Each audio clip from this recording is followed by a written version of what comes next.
संघर्ष का सुख प्रेरक और कर्मठ व्यक्तित्व के धनी उदय शंकर अवस्थी के उदात्त जीवन का प्रामाणिक लेखा है, जिन्हें दुनिया उर्वरक क्षेत्र की सबसे बड़ी सहकारी संस्था इफ्को के प्रबंध निदेशक और सीईओ के रूप में अधिक जानती है। पुस्तक से गुजरते हुए अवस्थी का जो व्यक्तित्व सामने आता है, उसमें साधारण की असाधारणता और असाधारण की सादगी का दुर्लभ संयोग सहज ही लक्षित किया जा सकता है। उनके जीवन के खट्टे मीठे अनुभवों के साथ साथ उर्वरक उद्योग की प्रौद्योगिकी और प्रबंधन कौशल की बारीकियों के ब्यौरे पुस्तक को एक व्यापक परिप्रेक्ष्य प्रदान करते हैं। इसमें सार्वजनिक, सहकारी और निजी क्षेत्र की कार्यप्रणाली, उनके अंतर्संबंध और अंतर्विरोध सहित प्रबंधन के विविध पहलू शामिल हैं। अपने बहुआयामी अनुभव तथा अंतर्राष्ट्रीय वाणिज्य और व्यापार की गहरी समझ के साथ किस प्रकार अवस्थी इफ्को को एक छोटी सहकारी समिति से वैश्विक कारोबारी समूह में परिवर्तित करने में कामयाब हुए, इसकी पूरी कहानी पुस्तक में विस्तार से दी गई है। अपने दूरदर्शी नेतृत्व में अवस्थी ने इफ्को के कारोबार का विविधीकरण करते हुए देश और देश से बाहर अत्याधुनिक उर्वरक संयंत्रों की स्थापना से लेकर नैनो यूरिया और नैनो डीएपी जैसे क्रांतिकारी उर्वरक विकसित कर विश्व मंच पर भारत और भारतीय सहकारिता का परचम लहराया है। उत्तर प्रदेश के एक छोटे से गांव से निकला एक बालक आरंभिक दौर से ही जीवन की जटिलताओं और संघर्षों के बीच से सर्जनात्मक ऊर्जा अर्जित करता हुआ कामयाबी के नित नए नए कीर्तिमान स्थापित करता है। इस अर्थ में अवस्थी एक प्रेरणा स्रोत बनकर सामने आते हैं। देश के किसानों को सशक्त और समृद्ध बनाने के उद्देश्य से अत्याधुनिक प्रौद्योगिकी युक्त नूतन और नवोन्मेषी उत्पाद विकसित करने की अवस्थी की इच्छा और क्षमता उन्हें जनता का सीईओ बनाती है। ये पुस्तक अवस्थी के साथ साथ इफ्को के विकास की भी कहानी है। सही मायने में वे इफ्को की सफलता के सूत्रधार हैं। राजकमल प्रकाशन द्वारा प्रकाशित संघर्ष का सुख नामक पुस्तक के लेखक अभिषेक सौर हैं। इस पुस्तक में कुल 10 अध्याय हैं, जिसका पहला अध्याय सथनी से बनारस है। तो आइए पढ़ते हैं पहला अध्याय सथनी से बनारस। भारवाधीनता और आजादी के नारों से गूंज रहा था। अगस्त क्रांति का बिगुल बज चुका था। अहिंसा को मूल मंत्र मानने वाले महात्मा गांधी ने 8 अगस्त 1942 को देशवासियों से भारत छोड़ो आंदोलन का आह्वान करते हुए करो या मरो का नारा दिया था। उधर ब्रिटिश हुकूमत आंदोलन को कुचलने में कोई कसर नहीं छोड़ रही थी। सियासत का जुल्म लोगों पर कहर ढा रहा था। आंदोलन के सभी बड़े नेता शुरू में ही गिरफ्तार कर लिए गए थे। बड़ी संख्या में महिलाओं एवं युवाओं ने भी गिरफ्तारियां दी थीं। 1857 की ऐतिहासिक जनक्रांति के बाद पहली बार ऐसा माहौल बना था जिसमें आम लोग इतने बड़े आंदोलन को सफलतापूर्वक चला रहे थे। राष्ट्रीय एकजुटता और जनतांत्रिक भावनाओं के प्रसार की यह अनूठी मिसाल थी। आशा और उत्साह से भरे इसी वातावरण में 12 जुलाई 1945 को उत्तर प्रदेश के उन्नाव जिले के सथनी बालाखेड़ा गांव में उदय शंकर अवस्थी, घर का नाम सुधीर, का जन्म हुआ। अवस्थी की मां दुर्गावती अवस्थी अपने इलाके के एक उच्च और प्रतिष्ठित घराने की महिला थीं। प्यार से घर में उन्हें बिताना कहा जाता था। उन दिनों विशेष रूप से संभ्रांत परिवारों में ये रिवाज था कि विवाहित बेटियां प्रसूत के लिए अपने मायके आ जाया करती थीं और बच्चे के जन्म के महीनों बाद ससुराल लौटती थीं। दुर्गावती ने प्रचलित रीति को तोड़ते हुए अपनी 5वीं संतान उदय शंकर के जन्म के लिए मायके न जाकर अपनी ससुराल में रहने का फैसला किया। उस समय के लिहाज से दुर्गावती का ये निर्णय एकदम भिन्न था। 1. सथनी बालाखेड़ा को अब सथनी कहा जाता है। 2. वे मूलतः पांड्या परिवार की कन्या थीं। अवस्थी के पिता शिव माधव से विवाह के बाद अवस्थी परिवार की बहू होने के नाते उनके नाम में अवस्थी जुड़ गया। पांड्या परिवार की वह इकलौती कन्या थी। मां बहुत दुलारी थी। दोनों भाई उनसे बड़े थे और घर में काम करने वाले प्रजों की तादाद भी खूब थी। पांड्या परिवार के पास जमींदारी तो नहीं थी, लेकिन वे पर्याप्त समृद्ध थे। उनके पास अच्छी खासी जमीन जायदाद थी और अपना व्यवसाय भी था। अवस्थी के परनाना और उनके भाई दोनों राणा बेनी माधव की फौज में थे, जिन्होंने 1857 की क्रांति में बेसवारा का नेतृत्व किया था। जब क्रांति असफल हुई और विद्रोहियों को फांसी पर चढ़ाया जाने लगा तो वे कलकत्ता चले गए। वहां उन्होंने अपना कारोबार शुरू किया। आम माफी मिलने के बाद ही वे अपने गांव लौट सके। अवस्थी परिवार हालांकि पांड्या परिवार की तरह बहुत धनी नहीं था, किंतु महाराष्ट्र में नासिक के निकट पाचोरा में उनका भी कब्जों का कारोबार था। अवस्थी के परदादा अंग्रेजों की फौज में सूबेदार थे। पहले विश्व युद्ध में वह अफगानिस्तान सीमा पर लड़े थे। वे सूबेदार बाबा के नाम से प्रसिद्ध थे। दोनों परिवारों के लोग साहसी और हिम्मत वाले थे और उनमें स्वाभिमान भी खूब था। पिता का असमय निधन दय शंकर अवस्थी का परिवार एक बड़ा संयुक्त परिवार था। उदय शंकर उदय के पिता शिव माधव अवस्थी अपने 5 भाइयों के क्रम में चौथे नंबर पर थे। वे खेती और व्यवसाय दोनों को साथ लेकर चले। व्यवसाय के सिलसिले में उन्होंने कई यात्राएं की। कभी महाराष्ट्र में पाचोरा गए तो कभी बंगाल में कोलकाता। शिव माधव स्वाभिमानी थे कि आगे झुकना उन्हें पसंद नहीं था। कुछ वर्षों तक महाराष्ट्र के पाचोरा में व्यवसाय करने के बाद वे कलकत्ता चले आए। कपड़ों का कुछ व्यापार किया, लेकिन वहां भी ज्यादा दिन नहीं टिके। फिर कानपुर आ गए। वहां उन्होंने आयुर्वेद में हाथ आजमाया, वह भी ज्यादा दिनों तक नहीं चला।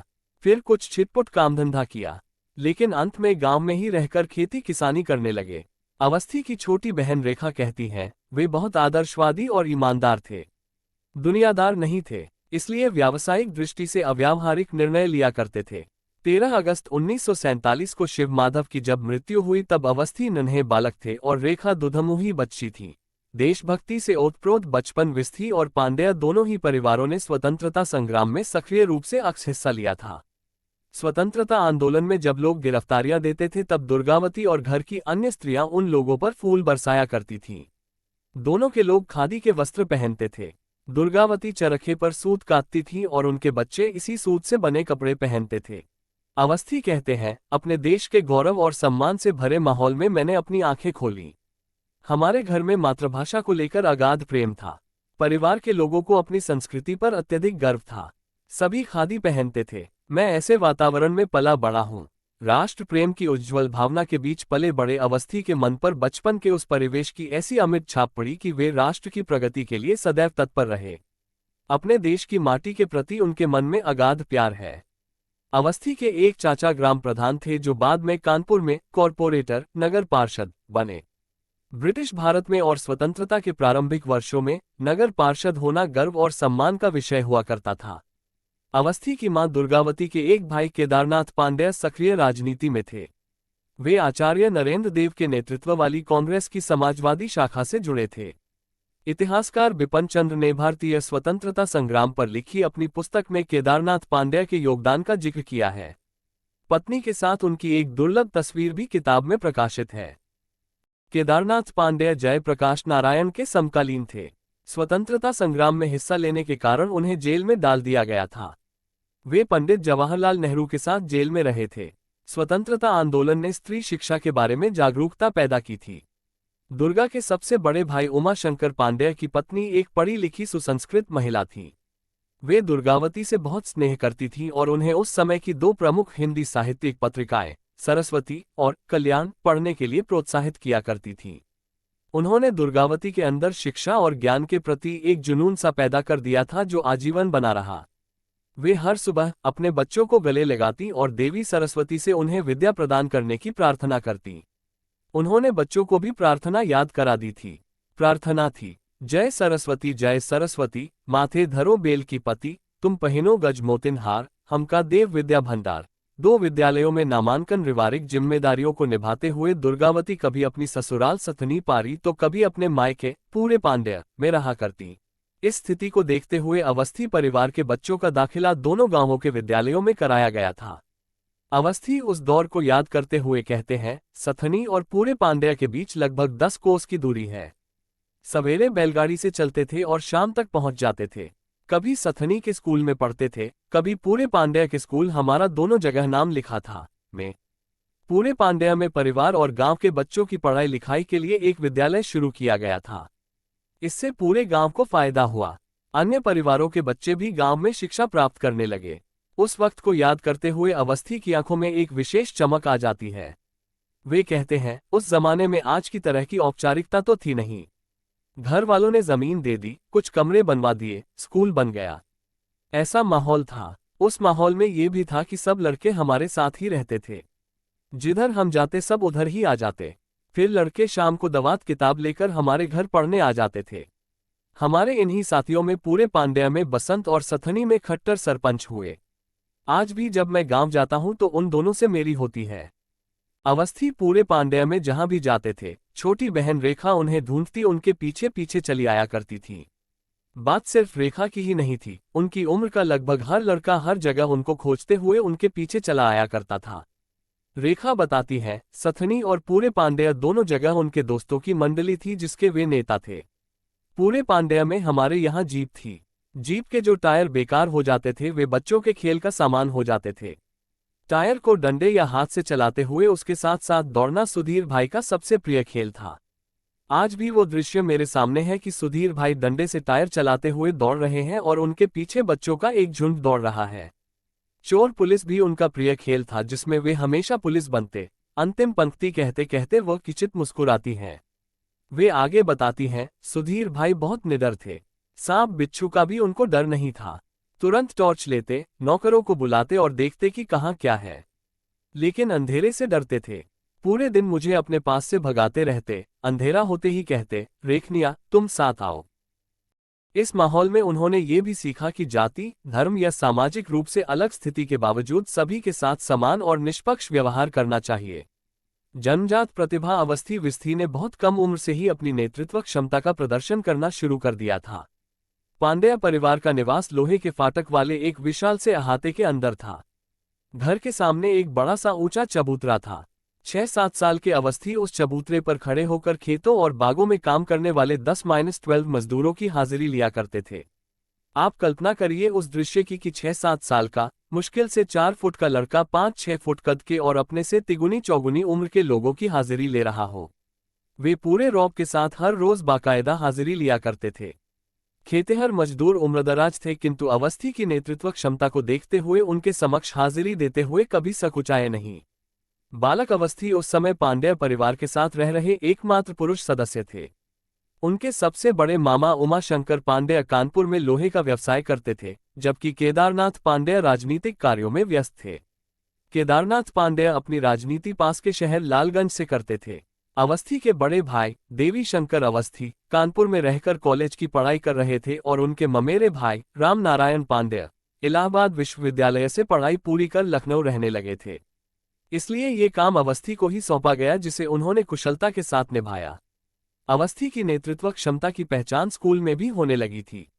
बकौल अवस्थी, स्कूल में प्रार्थना के बाद मैं देश के बारे में हर रोज 5 मिनट भाषण देता था। वो भाषण मेरी जिम्मेदारी होती थी। मुझे ही विषय चुनना होता था। हमारे दोस्त कहते थे, तुम रोज हमारे 5 मिनट बर्बाद करते हो। मैं कहता था, कोई बात नहीं, सुन लिया करो। अवस्थी बचपन से ही अनुशासित और लक्ष्य केंद्रित रहे हैं। अवस्थी की भाभी कमलेश अवस्थी उनके बारे में कहती हैं, तब वे 10-11 साल के थे। अपने काम को लेकर बहुत सजग रहते थे। उनके काम का समय निर्धारित रहता था, कब है, कब खेलने जाना है, कब मोहल्ले में सफाई का काम करना है। अंग्रेजी में जिसको कहते हैं फोकस्ड चाइल्ड, सुधीर बिल्कुल वही थे। जितने पढ़ने लिखने और बोलने में तेज थे उतने ही सक्रिय खेलकूद में। अपनी कर्मठता और मनोबल से ही वे यशस्वी बने हैं। अवस्थी के कई दोस्त, जिनके साथ वे अपना अधिकांश समय बिताया करते थे, तथाकथित पिछड़ी और दलित जातियों से संबंधित थे। किसी ने भी उन्हें उनके साथ बातचीत करने या सम्मान के साथ व्यवहार करने से रोकने की कोशिश नहीं की, सिवाय एक बार के कई दशक बाद 2013 या 2014 में अवस्थी ने अपने गांव में सामूहिक भोज का आयोजन किया था और उसमें अपने बचपन के दोस्तों समेत सभी लोगों को आमंत्रित किया था। भोज के दौरान वह अपने बचपन के दोस्तों के साथ भोजन करने बैठ गए। उनके कुछ दोस्त दलित जातियों के भी थे। अवस्थी के एक चचेरे भाई ने अवस्थी को उनके साथ भोजन करने से रोकने की कोशिश की थी। अवस्थी ने उन्हें अपने काम पर ध्यान देने के लिए कहा और उन लोगों के साथ ही भोजन किया जिनके साथ उन्होंने अपना बचपन बिताया था। अस्पृश्यता के खिलाफ महात्मा गांधी के उपदेशों से उन्हें एवं उनके परिवार को प्रगतिशील दृष्टि मिली थी। अवस्थी कहते हैं, छुआछूत, जातिवाद, धार्मिक भेदभाव की भावना हमारे मन के अंदर कभी रही ही नहीं। न हमारे परिवार में थी, न हम में थी। हमने कभी यह नहीं सोचा फलां किस जाति का है, किस धर्म का है, किस संप्रदाय का है। शुरू से ही सब तरह के लोग हमारे मित्र थे और आज भी हम कभी किसी तरह का भेदभाव नहीं करते, न किसी के जाति धर्म का पता लगाते हैं। जब मैं बिहार गया पीपीसीएल का एमडी होकर, तब पहली बार मुझे पता चला कि जाति व्यवस्था क्या है। कानपुर आगमन 1953 में अवस्थी के बड़े भाई डॉक्टर देवी शंकर अवस्थी को डीएवी कॉलेज में व्याख्याता की नौकरी मिलने पर पूरा परिवार कानपुर आ गया। अवस्थी ने अभी अभी 5वीं पास की थी, रेखा कक्षा 3 में थी। अवस्थी कहते हैं, हम बेहतर शिक्षा के लिए कानपुर चले गए। ये गांव के जीवन की तुलना में हमारे लिए बहुत बड़ा बदलाव था। रेखा हंसते हुए कहती हैं, कानपुर हमारे स्वप्नलोक जैसा था। बिजली, चौड़ी पक्की सड़कें, नके से पानी, बड़ी बड़ी दुकानें, बड़ी बड़ी गाड़ियां, train, cinema, hotel, restaurant, showroom, पुस्तकालय। यहाँ वो सब कुछ था जिसके बारे में हमने अब तक सुना और सोचा था या जिसकी हमने कल्पना की थी। परिवार कानपुर में जिस मकान में रहने लगा, उसमें नीचे दुकानें थीं। इलाके का नाम था मनीराम बगिया। वो स्टेशनरी सामान का थोक बाजार था। कुछ प्रिंटिंग प्रेस भी थे। अवस्थी परिवार और उनके बड़े जीजा पांडेय जी का परिवार पहली और दूसरी मंजिल पर मिलकर रहते थे। छत भी इनकी ही थी। अवस्थी और रेखा दोनों एक ही कमरा साझा करते थे।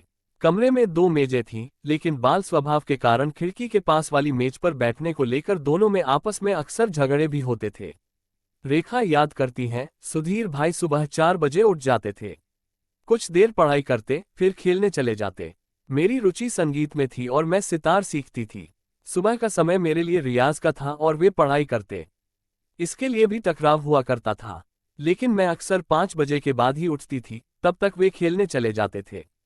फिर भी कभी कभी झड़प हो ही जाती थी। पूरे पांडेय और सतनी की तरह कानपुर में भी अवस्थी के दोस्तों की एक बड़ी मंडली थी।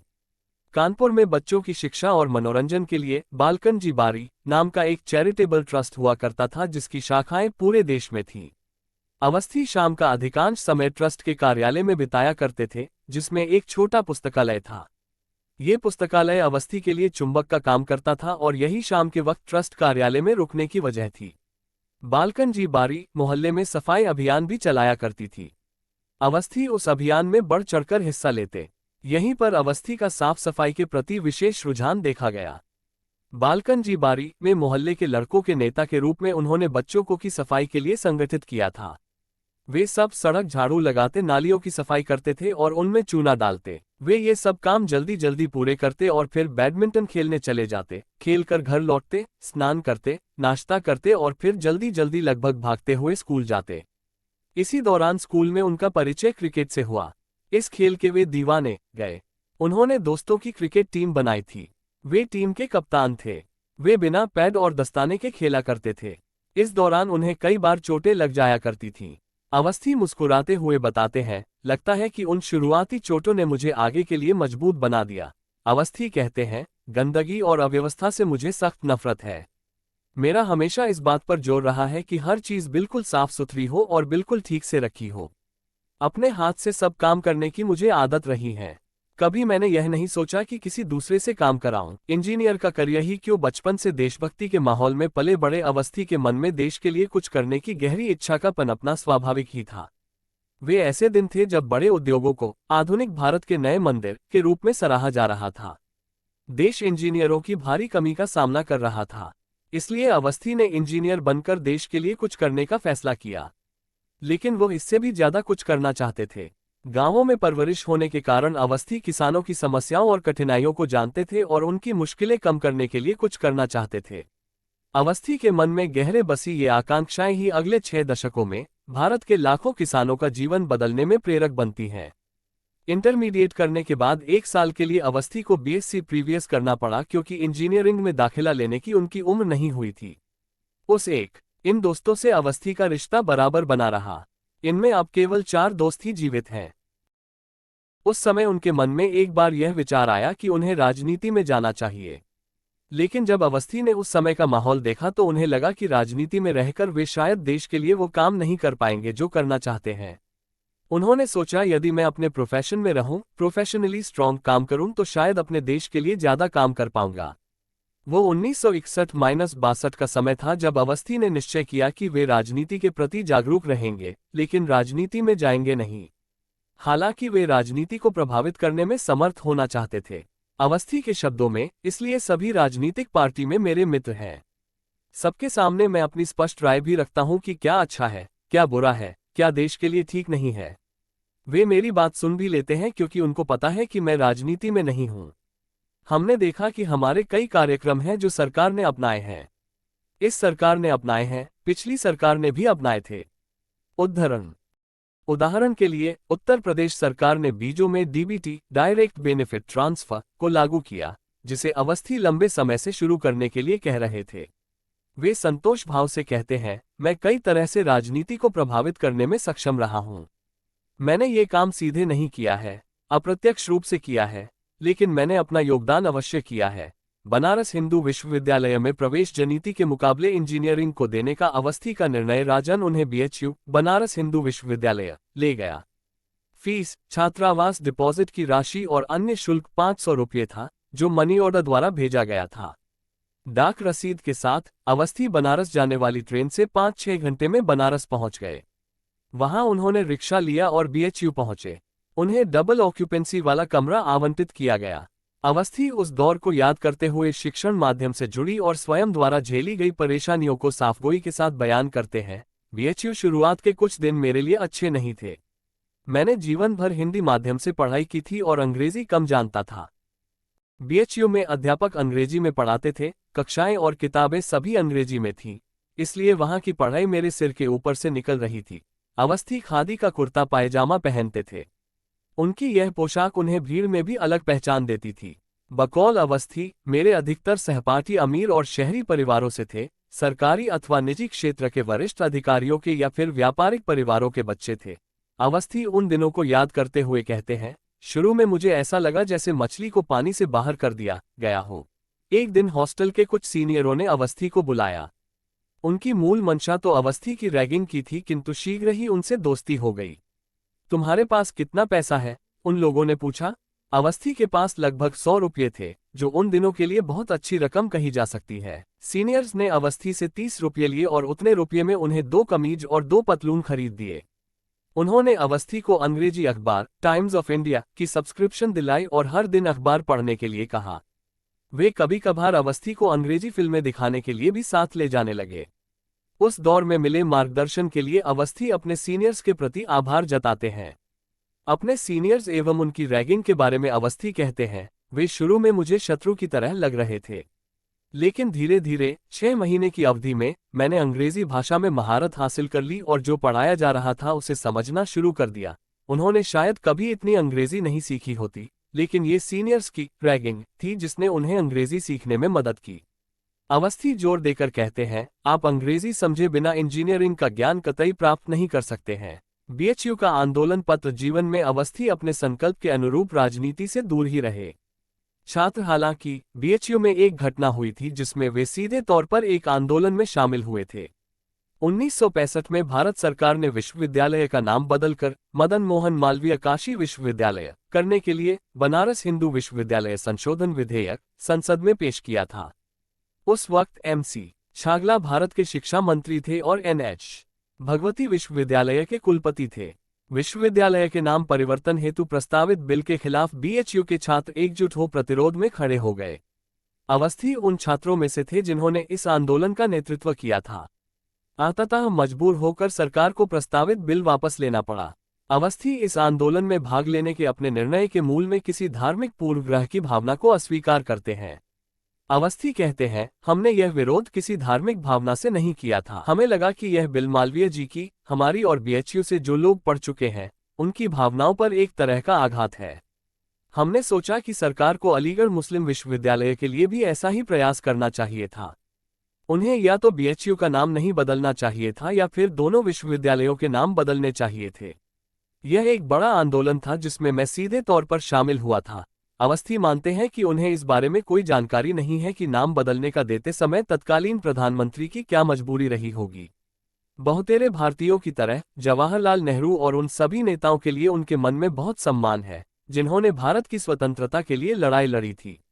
अवस्थी कहते हैं, मेरे मन में मौलाना आजाद, सुभाष चंद्र बोस, सरदार पटेल, गोविंद वल्लभ पंत, लाल बहादुर शास्त्री, श्यामा प्रसाद मुखर्जी या रफी तथा अन्य सभी नेताओं के लिए बहुत सम्मान है। मैं चंद्रशेखर आजाद और भगत सिंह जैसे क्रांतिकारियों की बहुत प्रशंसा करता हूँ। महात्मा गांधी के लिए मेरे मन में अगाध सम्मान और श्रद्धा है। बड़े भाई की आकस्मिक मृत्यु डॉक्टर देवी शंकर अवस्थी 1961 में दिल्ली विश्वविद्यालय के हिंदी विभाग में व्याख्याता नियुक्त हुए थे। रेखा को 1963 में दिल्ली विश्वविद्यालय के किरोड़ीमल कॉलेज में हिंदी ऑनर्स कार्यक्रम में प्रवेश मिला। 3 साल बाद रेखा अवस्थी अपनी स्नातक की पढ़ाई के अंतिम वर्ष में थी। सभी अवस्थी भाई बहनों का भविष्य उज्ज्वल दिख रहा था, किंतु दुर्योग से देवी शंकर अवस्थी की जनवरी 1966 में मात्र 36 साल की उम्र में एक स्कूटर दुर्घटना में मृत्यु हो गई। ये घटना अवस्थी परिवार के लिए किसी दुस्वप्न की तरह थी। इस आकस्मिक आपदा के पूर्व देवी शंकर अवस्थी उस दौर के हिंदी साहित्य जगत में आलोचक के रूप में प्रतिष्ठित हो गए थे। उनकी पत्नी बमुश्किल 27 साल की थी और उनके 3 बच्चों में से 2 ने अभी विद्यालय जाना प्रारंभ ही किया था। अवस्थी परिवार एक बार फिर से अंधकार में भविष्य का सामना करने को अभिशप्त हो गया। अवस्थी उन दुर्दिनों को याद करते हुए कहते हैं, मैं अपनी इंजीनियरिंग की पढ़ाई कर रहा था जब मेरे बड़े भाई डॉक्टर देवीशंकर अवस्थी का स्वर्गवास हो गया। उन्हें मैं दादा कहता था। हमारे परिवार पर यह एक ईश्वरीय कुठाराघात था। माँ ने अपना सबसे प्यारा बेटा खोया, भाभी ने अपना पति खोया, उनके बच्चों ने अपना पिता खोया। हमारे पूरे परिवार के वे स्तंभ संकट के उस दौर में मेरी माँ और भाभी ने अद्भुत साहस और दिखाए। देवीशंकर अवस्थी ने परिवार में सबको पढ़ाया और आगे बढ़ाया था। अवस्थी के बड़े जीजाजी मुरलीधर पांडेय को भी उन्होंने आगे पढ़ने के लिए प्रेरित किया था। मुरलीधर पांडेय जब ग्रेजुएट हो गए तो आईआईटी कानपुर में उनकी नौकरी लगी। छोटी बहन रेखा को दिल्ली विश्वविद्यालय में पढ़ाने के लिए वे अपने साथ दिल्ली ले आए। उन्होंने छोटे भाई उदय शंकर अवस्थी की पढ़ाई और उनके व्यक्तित्व को निखारने में बहुत मदद की।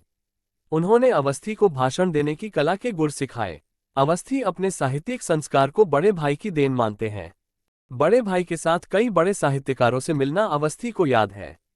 बड़े भाई की साहित्यिक मंडली को याद करते हुए अवस्थी कहते हैं, दादा खुद बहुत बड़े साहित्यकार थे। उनका बहुत सम्मान था। मैं उन्होंने अपने मित्र प्रतिष्ठित आलोचक डॉक्टर नामवर सिंह को मेरा स्थानीय अभिभावक बनाया था। दिल्ली में हरिवंशराय बच्चन से मिलाने उनके घर ले गए थे। मेरे आग्रह पर बच्चन जी ने मधुशाला की कुछ पंक्तियां सुनाई थी और मैंने मधुशाला के कई अंश उन्हें सुनाए थे। तब मुझे मधुशाला कंठस्थ थी। दादा के साथ मुझे कानपुर, मुंबई, दिल्ली और बनारस के लगभग सभी प्रमुख लेखकों से मिलने का अवसर मिला था। उनसे मिले साहित्यिक संस्कार को मैं अपनी धरोहर मानता हूं और उनके मित्रों का आज भी उतना ही सम्मान करता हूं। मैं यह नहीं भूला हूं कि उनके साहित्यिक मित्रगण उस कठिन समय में हम लोगों के साथ कंधे से कंधा मिलाकर खड़े रहे। उद्धरण: अवस्थी अपने परिवार के अन्य सदस्यों की तरह भाई की असामयिक मृत्यु से बुरी तरह टूट गए। गनीमत ये रही कि उनके सभी चाचा और पांडेय परिवार के सभी सदस्य मुसीबत की इस घड़ी में अवस्थी परिवार के साथ खड़े रहे। उन अंधकार में दिनों को याद करते हुए अवस्थी बताते हैं, मेरे सभी चाचा और मामा हमेशा मेरे प्रति बहुत स्नेहशील रहे। मुसीबत की घड़ी में उन्होंने हमें कभी अकेला नहीं छोड़ा। मुझसे कभी किसी ने ऊंची आवाज में बात नहीं की। मैं बचपन से ही भाग्यशाली रहा हूं कि लोगों ने हमेशा मुझे वो दिया जो मैं चाहता था। आधी सदी से अधिक समय बीत जाने के बाद भी पति देवीशंकर अवस्थी की असामयिक मृत्यु से कमलेश अवस्थी विकल और व्यथित रहती हैं। किंतु परिस्थितियों के सामने न झुककर उन्होंने हमेशा सकारात्मक रुख बनाए रखा। उन्हें उसी सेंट जेवियर स्कूल में शिक्षक के रूप में नौकरी मिल गई जिसमें उनके बच्चे पढ़ रहे थे। दुर्गावती की तरह कमलेश अवस्थी में भी अपार साहस और धैर्य था। 1 साल बाद अवस्थी ने अपनी इंजीनियरिंग की डिग्री पूरी कर ली और कोटा में श्रीराम फर्टिलाइजर्स में नौकरी शुरू की। कुछ ही दिनों के उपरांत कमलेश अवस्थी कानपुर के एक कॉलेज में व्याख्याता बनी। एमए करते ही रेखा भी केंद्रीय हिंदी निदेशालय में अनुवादक के पद पर चुन ली गई। अब तक परिवार देवीशंकर अवस्थी की मौत के सदमे से उबरने की कोशिश कर रहा था और जीवन धीरे धीरे पटरी पर लौटने लगा था। आज सुधीर भाई अपनी प्रगति के उत्कर्ष पर हैं, लेकिन उनकी उपलब्धियों और सफलताओं के पीछे उनके और लीनू भाभी के त्याग और संघर्ष की एक बहुत बड़ी कहानी है। उन्होंने अपनी व्यक्तिगत इच्छाओं, आकांक्षाओं की अपेक्षा सदैव बृहत्तर परिवार को सर्वोपरि रखा। सुधीर भाई ने अपनी ऊर्जा और ऊष्मा से अम्मा, भाभी, दीदिया और मुझे ही नहीं बल्कि परिवार की अगली पीढ़ी को भी प्रेरित और प्रोत्साहित किया है। सबका ख्याल रखा, सबको रास्ता दिखाया है। हम जितने भाई बहन हैं, हमारे बच्चे हैं और जो पूरा अवस्थी और पांडेय परिवार है, वे सबके प्रिय हैं और सबके लिए सदैव उपलब्ध हैं। वे इस बड़े दायरे के केंद्र में हैं, रेखा कहती हैं। वे अपने बड़े भाई का कर्मस्थल रहे दिल्ली विश्वविद्यालय के एक कॉलेज से हिंदी साहित्य के प्रोफेसर के रूप में सेवानिवृत्त हुई हैं। मां का अवदान अवस्थी अपने धैर्य, संकल्प, चरित्र की दृढ़ता, लोगों के संदर्भ में अपनी व्यवहारिक समझ तथा अपने प्रबंधन कौशल का श्रेय अपनी मां से प्राप्त संस्कारों को देते हैं। अपनी मां को याद करते हुए अवस्थी बताते हैं, वे मजबूत, उदार और बुद्धिमान महिला थीं। उनका जीवन बहुत कठिन था। उन्होंने कम उम्र में अपने पति को खो दिया। मेरे पिता अपने शुरुआती 40वें वर्ष में थे जब उनकी मृत्यु हो गई। लोगों ने मुझे बताया है कि वे एक दूसरे से बेहद लगाव रखते थे। फिर 63 वर्ष की उम्र में उन्होंने बड़े बेटे की मृत्यु का वज्रपात सहा पर अपना धैर्य और साहस नहीं खोया। वे हमारे लिए दृढ़ता का प्रतीक रहीं। रामचरितमानस उनका प्रिय ग्रंथ था। दुर्गावती उच्च संस्कार की स्वाभिमानी महिला थी। वे चाहती थी कि उनके बच्चों की अच्छी शिक्षा हो। उन्होंने सबको अपने बल पर जीवन में कुछ अच्छा करने का हौसला दिया और सदैव उनके साथ खड़ी रहीं। रेखा बताती है, मेरे बड़े भाई हाई स्कूल में थे जब मेरे पिता की मृत्यु हुई थी। मेरे बड़े मामा का कानपुर में अच्छा व्यवसाय था। उस समय उन लोगों ने ये सुझाव दिया था कि मेरे बड़े भाई उनके व्यवसाय में आ जाएं। लेकिन मेरी माँ ने कहा, नहीं, मेरे बच्चे अपने बल पर आगे बढ़ेंगे, उन्हें आगे बढ़ाना है। जब भी प्रतिकूल परिस्थितियों का सामना करना पड़ा, माँ दुर्गावती ने पूरे अवस्थी परिवार को संभाला। रेखा बताती है, अम्मा ने भाभी को संभाला, अपना दुहक वो पी गईं।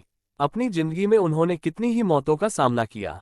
पहले 2 बेटियों की मृत्यु हुई, फिर पति की, उसके बाद ये भयावह त्रासदी, देवी शंकर की मृत्यु, जिसने पूरे परिवार को झकझोर कर रख दिया। अम्मा और भाभी की हिम्मत और साहस के बल पर हम उस भीषण संकट से उबर पाए। जिंदगी में विपत्तियां आती हैं और लोग उनसे उबरते हैं। यही जीवन है। कमलेश अवस्थी कहती है, हम लोग तो बिल्कुल बिखर गए थे, वर्षों तक बेसुध से रहे। इस पूरे दौर में अम्मा जी, अवस्थी की माँ, हमारी शक्ति का स्रोत बनी रहीं। वे एक असाधारण महिला थीं। कुछ रुककर वे फिर कहती हैं, अम्मा जी हम सबका संबल थीं। वे विलक्षण महिला थीं। उन्होंने ही मुझे ये सिखाया कि पुरुष प्रधान समाज में औरत स्वाभिमान और सम्मान के साथ कैसे जी सकती है। अवस्थी के परिवार और नाते रिश्तेदारों में प्रतिकूल परिस्थितियों का सामना करते हुए उससे पार पाने में दुर्गावती के साहस की कहानियां प्रसिद्ध हैं। रेखा कहती है, अम्मा ने तो मुझे कुछ खास नहीं बताया, लेकिन बड़ी बहन और परिवार के अन्य सदस्यों से मुझे पता चला कि उन्हें जीवन में बहुत संघर्ष करना पड़ा। उन्होंने अपने जीवन से हम सबको बनाया। उस दौर की एक ग्रामीण महिला के बतौर दुर्गावती इसलिए भी उल्लेखनीय है कि वे विधिवत शिक्षित न होते हुए भी पढ़ लिख सकती थीं। उन्होंने स्वाध्याय व स्वयं के प्रयत्नों से शिक्षा ग्रहण की थी। वे कापियों में अपने मनपसंद भजन और घरेलू दवाइयों के नुस्खे लिखती थीं। अच्छा साहित्य पढ़ना और उसकी सराहना करना भी वे जानती थीं। घर के खर्च का सिलसिलेवार हिसाब भी रखती थीं। घरेलू सहायकों का बहुत ध्यान रखती थीं। सभी को साथ लेकर चलने की क्षमता और गुण के कारण अपनी ससुराल के साथ साथ अपने मायके में भी वे अत्यंत सम्मानीय थीं। सब उनकी सुनते और मानते थे। बतौर इंजीनियर देवी शंकर अवस्थी के असामयिक निधन के सदमे से परिवार अब भी पूरी तरह उबर नहीं पाया था। जब अवस्थी 1967 में बीएचयू से केमिकल इंजीनियर बनकर निकले, बाजार में उस वक्त मंदी छाई हुई थी और नौकरियों की भारी कमी थी। अवस्थी के लिए नौकरी ढूंढना बहुत कठिन हो रहा था। वे फर्टिलाइजर उद्योग में नौकरी ढूंढ रहे थे। अवस्थी की उर्वरक क्षेत्र की पसंद उनकी देशभक्ति की भावना का प्रत्यक्ष परिणाम थी, जिसे उन्होंने अपने प्रारंभिक वर्षों में आत्मसात किया था। बकौल अवस्थी, मेरा शुरू से मन था कि मैं फर्टिलाइजर इंडस्ट्री में काम करूं, क्योंकि फर्टिलाइजर से खाद्यान्न का उत्पादन बढ़ता है। मैंने इसी वजह से केमिकल इंजीनियरिंग की लाइन चुनी थी। उस समय देश में खाद्यान्न की भारी कमी थी। पीएल 480 के तहत देश में अमेरिका से गेहूं का आयात हो रहा था, जो किसी भी स्वाभिमानी भारतीय के लिए अपमानजनक था। एक और कारण भी था, 1962 में चीन के साथ युद्ध। उस समय बीएचयू में एक बड़ी अफवाह थी कि दुश्मन पानी में जहर मिलाने की कोशिश कर सकता है। 1954 से 1960 के दशक के शुरुआती वर्षों के बीच भारत और अमेरिका ने पीएल 480 के तहत 5 समझौतों पर हस्ताक्षर किए। पीएल 480 के तहत अमेरिका को अपने अधिशेष कृषि उत्पाद की आपूर्ति भारत को करनी थी। भारत को इन उत्पादों के दाम का भुगतान उसके डॉलर मूल्यों के बराबर रुपयों में करना था। इसके अतिरिक्त समुद्री मार्ग से माल भेजने के भाड़े का 50% भी भारत को ही देना था। इन उत्पादों की बिक्री से प्राप्त धन भारत में अमेरिकी तकनीक सहयोग मिशन को जाता था। अमेरिका से पीएल 480 के तहत मिलने वाले खाद्यान्न में सबसे अधिक मात्रा गेहूं की थी। इसलिए वाटर टैंकों की सुरक्षा के लिए वॉलंटियर छात्रों के समूह के साथ अवस्थी भी हर समय चौकस रहते थे। सभी कैंपस के अंदर पूरी रात चौकसी करते थे। ब्लैकआउट का पूरी सतर्कता से पालन किया जाता था। दिन में देशभक्ति के गीत होते थे, सभाएं होती थीं, लेकिन युद्ध में पराजय ने अवस्थी के स्वाभिमान को बहुत चोट पहुंचाई। अवस्थी ने उस समय कुछ कविताएं लिखी थीं। उनमें से एक कविता की चंद पंक्तियां यहाँ उद्धृत हैं। 37,000 फीट की ऊंचाई पर चढ़े हुए 47 करोड़ लोग अपने पेट को बजाते हैं और चिल्लाते हैं, जो दे उसका भी भला, न दे उसका भी भला, सहसा आए बुद्ध युद्ध के संदर्भ में।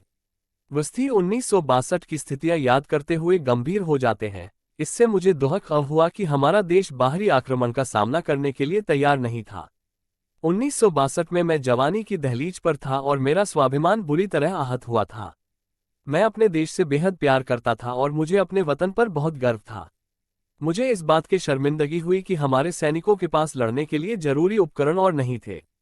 वे समुचित साधनों के बिना लड़े और पराजित हो गए। स्वर कोकिला लता मंगेशकर का गाया गाना ऐ मेरे वतन के लोगों मेरे दिल को छूता रहा। आज भी इस गीत को सुनकर मैं भावुक हो जाता हूँ। लेकिन अवस्थी ने उस राष्ट्रीय अपमान को अपनी आत्मा पर, उस पराजय को अपने हौसले पर हावी नहीं होने दिया। अपने अंदर की सकारात्मक ऊर्जा से शक्ति लेकर उन्होंने भारत को मजबूत और अधिक शक्तिशाली बनाने में मदद करने का स्वयं से वादा किया। देश के लिए वे जो कुछ भी कर सकते थे, करने के लिए उन्होंने खुद को यत्नपूर्वक तैयार किया। अपने छात्र जीवन का वादा याद करते हुए उनका ये कथन अक्षरशः सच है। आज मैं कह सकता हूं कि मैंने उर्वरक के मामले में देश को आत्मनिर्भर बनाने की सफल कोशिश की है। जब भी मौका मिला, मैंने वही किया जो मुझे देश के लिए सही लगा। आज ये कहने में कोई अतिशयोक्ति नहीं है कि अवस्थी ने उर्वरक के मामले में देश को आत्मनिर्भर बनाया है। अगर इफ्को के विस्तार और संयुक्त उद्यमों को देखा जाए तो यही महसूस होता है कि उन्होंने देश में खाद्यान्न की उपज बढ़ाने और भूमि के पोषक तत्वों की आपूर्ति के लिए हर संभव प्रयास किया है। जब भी मौका मिला, अवस्थी ने वही किया जो देशहित में था और जो उन्हें देश के किसानों के भविष्य के लिए सही लगा। इसी भावना से सेनेगल, ओमान और जॉर्डन में उर्वरक संयंत्र की स्थापना तथा दुबई में कंपनी का निर्माण किया गया। इन सभी उद्यमों की स्थापना उर्वरक क्षेत्र में देश को आत्मनिर्भर बनाने के उद्देश्य से की गई थी। और राष्ट्रवाद की भावना उनके अंदर बचपन से थी और अब भी बरकरार है। वे अब भी अभिभूत हो जाते हैं जब कभी वे श्यामलाल पार्षद की कविता विजयी विश्व तिरंगा प्यारा, झंडा ऊंचा रहे या माखनलाल चतुर्वेदी की कविता मुझे तोड़ लेना वनमाली, उस पथ पर देना तुम फेंक सुनते हैं। अवस्थी भाव विभोर होकर कहते हैं, हमने आज़ादी के 50वें वर्ष के उपलक्ष्य में आज़ादी की अग्निशिखाएं शीर्षक से देशभक्तिपूर्ण रचनाओं का संकलन प्रकाशित किया। यह मेरे बचपन का सपना था जिसे मैंने 1997 में साकार किया। देश की सेवा और उसके लिए ज्यादा से ज्यादा अच्छा करने की इच्छा भी मेरे अंदर है। जय हिंद दोस्तों, इसी के साथ ये पहला अध्याय सथनी से बनारस यही समाप्त होता है। अब आप आगे आने वाला अध्याय मंजिल की तलाश, कोटा, गोवा, दिल्ली आने वाले पॉडकास्ट में सुनेंगे। धन्यवाद।